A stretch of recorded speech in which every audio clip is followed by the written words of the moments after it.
Hi, my name's Ian, and this is another knotting video to try and complete some of the basic knots that we got through. Eventually I'll be going on to put some lashings up here as well, so and some hitches, because all the ones so far have been about ropes and all that kind of thing. But anyway, what we're going to be doing today is a sheep shank. What a sheep shank is, it's a method of either shortening a piece of rope or bypassing a damaged piece of rope. So I'll show you the basics first, and then we can go from there. Shouldn't take too long, this one. It shouldn't take too long, but it is quite it's a fiddly knot, and I think of all the sort of knots that we tend to teach, or the basic knots that we tend to teach, it's one of those that seems to be difficult for young people or people new to knotting. Difficult for them to grasp and pick up. It's not difficult. I think it's for some reason it seems to be a bit fiddly, but we'll see how you go.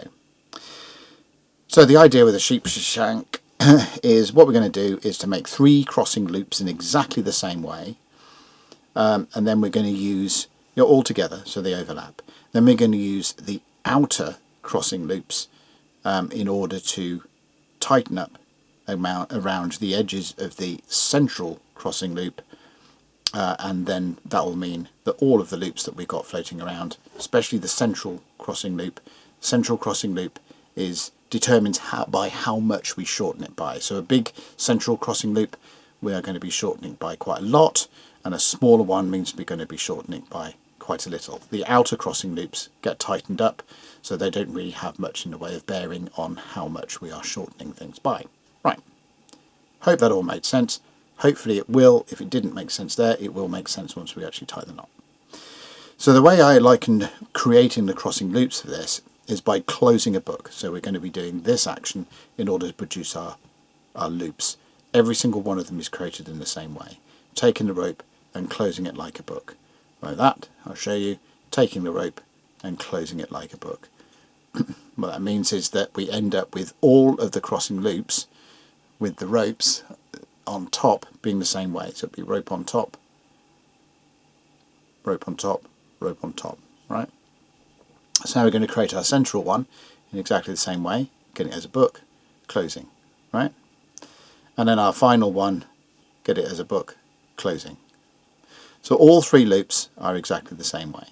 Once we've done that, our left hand loop, which is this one, is going to go on top of the edge of the central loop, and the right hand one, which is this one, is going to go underneath the edge of the central loop, like that. Alright, so we've got that's on top, that's on bottom, left hand's on top, right hand's on bottom, and it's overlapping the edges of that. Then what we're going to do is just grab that edge through the middle and grab that edge through the middle, so we've got the edges of the central loop. It's now squashed out and they're overlapping inside the crossing loops to the left and right. Alright, and now what we're going to do is just tighten up those crossing loops.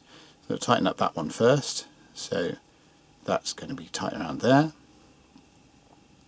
Then I'm going to tighten up this edge one here, and tighten up that one, so that one's tight around there. Okay, so just tightened up the crossing loops to the left and the right, and we end up with, there we go, we end up with the sheep shank. So this here to the left here, this bit here, is actually the edge of the central crossing loop.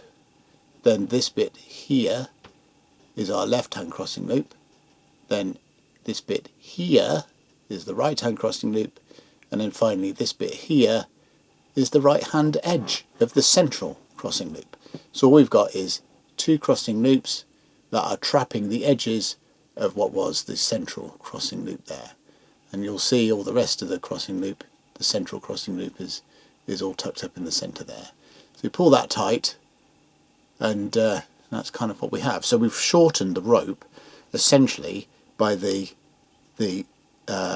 diameter of the central crossing loop, okay, or by part of the diameter, right? The radius of it is still within those two things, or the just a bit shy of the radius, but the diameter of it is the rope that is all trapped up in here now.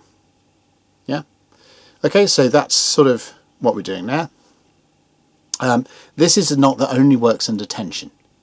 So as soon as you lose the tension in that rope, then those crossing loops at the sides there, they lose their integrity, they fall apart, and then everything can just fall and collapse around. Okay, so that's the general sort of thing of it. The knot only works under tension, so it's a loose knot. So please don't climb on it. I think that's the general thing.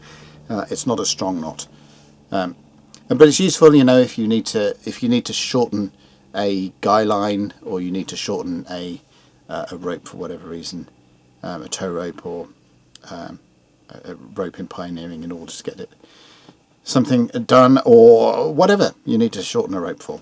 So, and also, you know, when I say please don't climb on it, if you need to do emergency stuff, it's a matter of life and death, then it may help you. But anyway, so just to go through it again quickly before I go on to another use of it.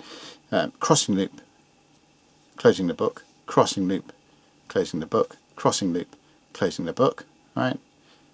Left hand loop on top of the central loop, right hand loop underneath the central loop, past the edge of the central loop through the middle of the left hand loop, past the edge of the central loop through the middle of the right hand loop, and then tighten up the left and the right crossing loops just by feeding the rope through until we get that.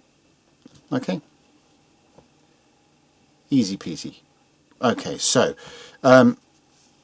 another use of this, so shortening a piece of rope is a common one, but another one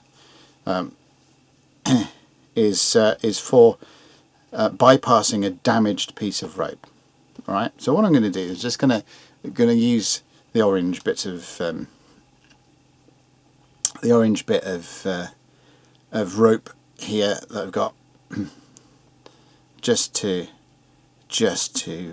illustrate what I'm talking about here. So let's say that where that orange bit of rope is tied around the green, let's say this represents damage to the green bit of rope, and I need to use this piece of rope for something, and what I don't want to do is to put any pressure on the damaged bit of rope. I need to bypass that damage. Okay, so what I'm going to do first, let's plonk that up, the long bit up there, so I don't need to worry about it getting in the way so much, right? So what I'm going to do first is I'm going to make my central loop first this time. Oh, could have used that. Look, there is a bit of damage to that rope. Anyway, central loop first, so I know that I'm capturing the damage in the rope, and I want this damage to be at the top of the central crossing loop. All right, so closing the book again and everything else, but there we have the damaged bit of rope is in the center of the top there. Okay, and I'm going to make this a bit large so I can show you what all of this ends up doing. Right, then I'm going to make my loops. These don't need to be especially huge, but I'm going to make my crossing loops. So there's the right hand one, and I can actually pass that bit through and behave. Right, I can pass that bit through and tighten up that. So there's our right hand crossing loop there, and then I'm going to do the same to this. So left hand crossing loop. All of this is done in the same way as previously talked about. So hopefully you understood all that, and I don't need to show all of this in motion, so to speak. All right. So I've got my two crossing loops. seizing onto that. Now if I now illustrate what's going on here. So there's our damaged bit of rope, right?